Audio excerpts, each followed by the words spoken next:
오늘 이 내용을 우리가 장별로 구분을 해놓아서 따로 되어진 걸로 생각하는데, 여러분이 9장을 그 10장을 이어서 보셔야만 이해가 됩니다.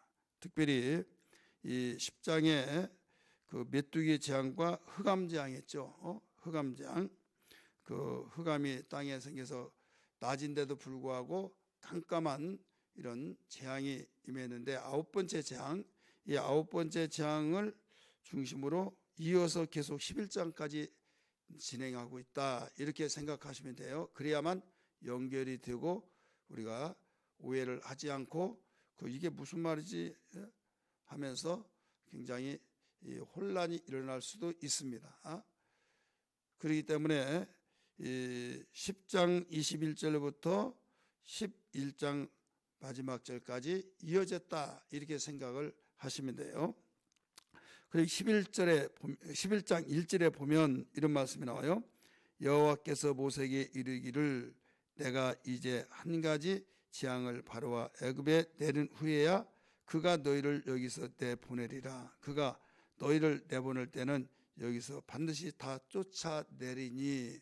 쫓아낸 거하고 내가 보내준 거는 다릅니다. 쫓아낸 것은 미워서 쫓아내는 거예요. 할 수 없이 쫓아내는 거예요.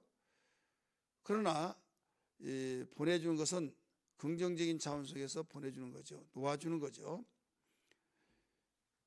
여기에서 왜 혼란이 오는가 하면 이 4절에 모세가 바로에게 이르되, 이런 내용이 나와요. 그런데 28절 10장 28절 보세요. 흑암의 재앙을 가지고 있었을 때, 지금 흑암의 재앙이 진행되고 있을 때 바로가 모세에게 이런 말을 했어요. 너는 나를 떠나가고 스스로 삼가 다시 내 얼굴을 보지 말라. 네가 내 얼굴을 보는 날에는 죽으리라. 죽이겠다는 거예요. 그러면서 계속적으로 재앙을 내린 가운데 아홉 번째 흑암의 재앙을 통해서 이제 약이 올라서 다시는 네 얼굴을 내게 보이지 마라. 보는 난 죽으리라, 이렇게 말했어요. 모세가 10장 29절입니다. 이르되 당신의 말씀대로 내가 다시는 당신의 얼굴을 보지 아니하리라라고 하면 이제는 끝난 걸로 생각하죠. 그런데 이게 거기에서 이어진 거예요. 이어졌을 때 여호와께서 11장 이렇게 나가야만 됩니다. 그래야만 여러분이 충분한 이해가 된다, 이 말씀을 말씀드린 거예요. 여기에 아홉 번째 재앙 가운데서 방금 우리가 연결되었다는 것을 설명을 해드렸어요. 그래 모세는 하나님 말씀대로 바로에게 하나님 말씀에 경고를 해요. 경고. 무슨 경고하냐? 하나님께서 죽이기를 좋아하신 분이 아니잖아요. 살리기를 원하시고, 살리기 위해서 어떤 일을 해요? 독생자 예수까지 보내시기로, 이 당시 예수님이 오시기 전이니까 계획을 세워놓으시고 아들까지 내어주셔서 살리기로 작정하신 분이 죽이기를 원하십니까? 아니죠. 그러나 하나님께서 마지막 재앙을 말씀하시죠.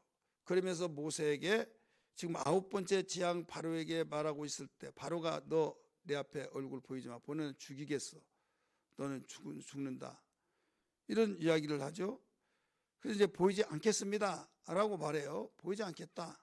그러면 계속 진행하는데 하나님께서 모세에게 그때 말씀을 모세에게 말한 거예요. 11장 1절에 여호와께서 모세에게 이르시기를 내가 이제 한 가지 재앙을 바로와 애굽에 내린 후에야 그가 너희를 여기서 내보내리라. 바로 쫓아낸다. 내보낼 때 그냥 순수하게 좋아서 내보낸 것이 아니라 할 수 없이 쫓아낸다, 이거예요. 그러면서 한 가지 재앙이 더 남았다. 그럼에도 불구하고 여기에서 한 가지 남았지만 마지막 경고를 해주면서 이 한 가지 재앙은 쓰지 않기를 원하신 하나님의 심정을 볼 수가 있어요. 그게 뭔가 하면 이제 보내신 한 가지 재앙이 남았는데 그 재앙을 그 만날 때만이 기억고 보내줄 것이다. 내쫓아서 보내줄 것이다. 이때 그냥 오지 않냐고 이 금은을 다 그들이 내가 이 애굽 백성들이 은혜를 베풀어서 이스라엘 백성들에게 도와주게 하고 그래서 그들은 그 이스라엘 백성은 모든 은금을 또 폐물을 가지고 나오게 될 것이다. 뿐만 아니라 여기에서 모세 너는 너를 존귀한 자로 대단하게 아주 위대한 자로 보여지게 될 것이다 라고 말씀을 그 모세에게 하셨어요. 이때 그 말씀을 하고 난 뒤에 여기에 11장 4절에서 그 모세가 바로에게 말하는 거예요.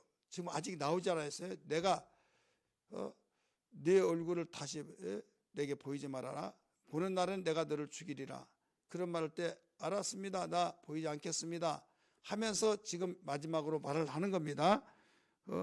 이 몇 절 말씀 보면 거기에 모세가 이런 말을 해요. 4절 말씀 읽습니다. 5절까지 시작. 모세가 바로에게 이르되 여호와께서 이와 같이 말씀하시기를 밤중에 내가 애굽 가운데로 들어가리니 애굽 땅에 있는 모든 처음 난 것은 왕 위에 앉아 있는 바로의 왕자로부터 맷돌 뒤에 있는 몸종의 장자와 모든 가축과 처음 난 것까지 죽으리니 애굽 온 땅에 전무후무한 큰 부르짖음이 있으리라. 여러분 집집마다 장자가 죽었으니 또 가축들이 종류가 많잖아요. 그중에 첫 번째 새끼가 죽었으니 여기에 누가 죽었구만 할 사람이 누가 있어요. 대성통곡이 이 집집에 난다 이거죠. 이걸 미리 가르쳐 준 거예요. 그러면 거기에서 돌이켜서 여기에 잠깐만 하고 그러면 어떻게 하게 되냐 해야 하는데 여기에서 이제 더 약기가 오는 거죠. 막 도끼가. 그러면서 이런 말을 해요. 7절에서 그 바로의 신하들과 왕한테 무릎 꿇으라고 하지 않았어요. 바로의 신하들이 내게 와서 절을 하면 이런 말이 나오죠. 우리 7절 말씀을 8절이네요. 8절 말씀 보세요. 왕의 모든 신하가 내게 내려와 내게 절하여 이르기를 너와 너를 따르는 온 백성을 나가라 한 후에 내가 나가리라 하고 심히 노하여 바로에게서 나오니라. 여기에서 내게 절하면서 나가라. 곧 백성들을 다 나가라. 이렇게 하면 내가 나가겠습니다. 라고 이 말이에요. 이때 그 말을 하고 이제 나오죠. 하나님 말씀하셨죠. 거기에서 말씀하신 대로 한 가지 재앙이 남았다 이렇게 말하잖아요.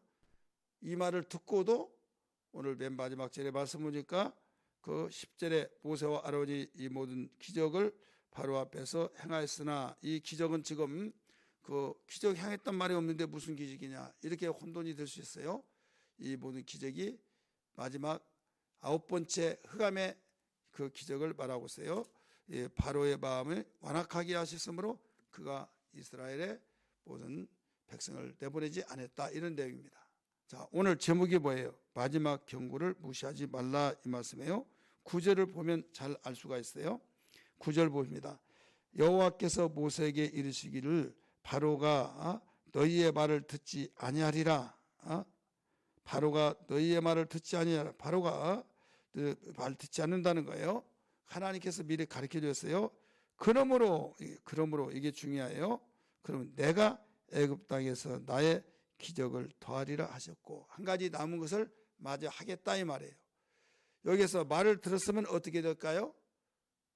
기적을 거기에서 한 가지 남은 것을 취소. 그러면 하나님이 하신 말씀을 어떻게 취소할까? 여러분 우리 인격적인 하나님이기 때문에 이것은 살리는 일에서 취소할 수 있는 거예요. 하나님이 하신 말씀 변했냐? 변하지 않는다고 그랬는데 예를 들어서 그 니느웨 성을 멸하리라 나오잖아요. 멸하리라고 그랬어요. 그런데 회개했을 때 멸했어요? 멸하지 않았어요? 멸하지 않았죠. 그러면 하나님이 하신 말씀을 취소했죠. 그러면 또 이 히스기야 왕에게 가르쳐 줬죠. 이 병으로는 죽을 것이다. 유언을 남겨라.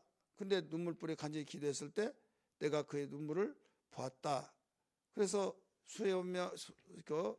자기의 수명에 15년을 더했다. 이렇게 가르쳐 줬잖아요. 그래서 우리는 성경을 이런 부분을 우리가 종종 볼 수 있어요. 이게 뭐냐면 인격적인 존재다. 그래서 하나님은 왜 이런 말씀을 하시느냐? 하나님은 목적이, 죽이는 데 목적이 있지 않고 살리는 데 목적이 있는데 하나님이 마지막 경고를 해주신 거예요. 경고를. 죽이는 데 재미가 있어가지고 죽이고 또 죽이고 그런 의미가 아니라 내가 여호와인 줄 알아라. 여호와인 줄 알아라. 이것을 보여주고 그러니까 얼마든지 겸손한 마음을 가지면 살 수 있어요. 이 재앙을 내리지 않을 뜻이 그 속에 담겨 있다 이 말이에요. 우리 다시 봅니다. 9절 여호와께서 모세에게 이르시기를 바로가 너희의 말을 듣지 아니하리라. 그러므로 내가 애굽 땅에서 나의 기적을 더하리라 하셨고, 그러니까 하나님은 전지하시기 때문에 여기에 이 10번째 재앙을 할 때 비록 그때는 내쫓을 것이다.